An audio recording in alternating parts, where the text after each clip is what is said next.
In the sweeping savanna under the shadow of the great Mzansi Mountains, there was a Zulu village known for its harmony with the spirits of the land.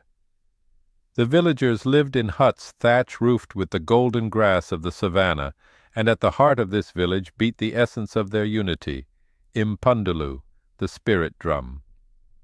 The story of Impundulu was as ancient as the hills.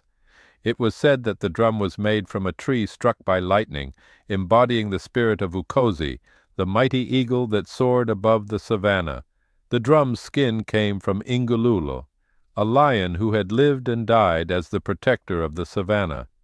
To play Impundulu was not just to strike a drum, but to commune with the spirits of the land.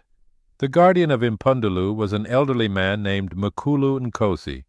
With eyes as deep as the night sky and a voice like distant thunder, he taught the children of the village the rhythms that spoke to the winds, the rains, and the beasts. Nkosi always reminded them, Impundulu does not just echo in our ears, but in the heart of the savanna itself. We play, and the land listens. One year, a severe drought pressed down upon the land with the weight of 1,000 suns. The rivers became mere whispers in the dirt, and the crops shriveled under the relentless sky. The villagers, desperate and fearful, turned to Nkosi. "Play the drum," they urged. "Summon the rains and call back the life to our land."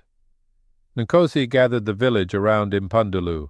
His hands, old and gnarled like the branches of the baobab, began to beat the rhythms of summoning. The villagers listened, their hearts pounding with each throb of the drum. But the skies remained as barren as the cracked earth under their feet. Days turned into weeks, and still no rain came.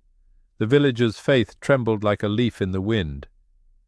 It was then that Nkosi's granddaughter Thandi, a girl with a spirit as fiery as the sun, approached him. "Let me try, Mukulu," she pleaded. Her grandfather, seeing the determination in her eyes, nodded reluctantly. Thandi took her place before Impundulu. She lifted the drumsticks, and with a deep breath she began to play.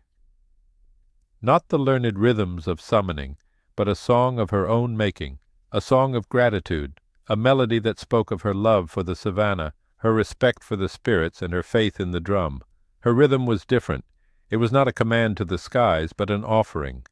The villagers listened, captivated by the raw emotion that flowed through her beats. As Thandi played, a breeze stirred on the horizon. The winds whispered across the savanna, and clouds began to gather like elders at a fire. By the time Thandi's song reached its crescendo, the first drops of rain tapped on the dry earth.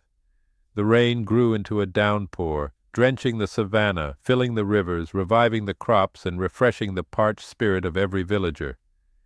When the storm finally quieted, Mukulu Nkosi stood, his eyes reflecting the wisdom of his years.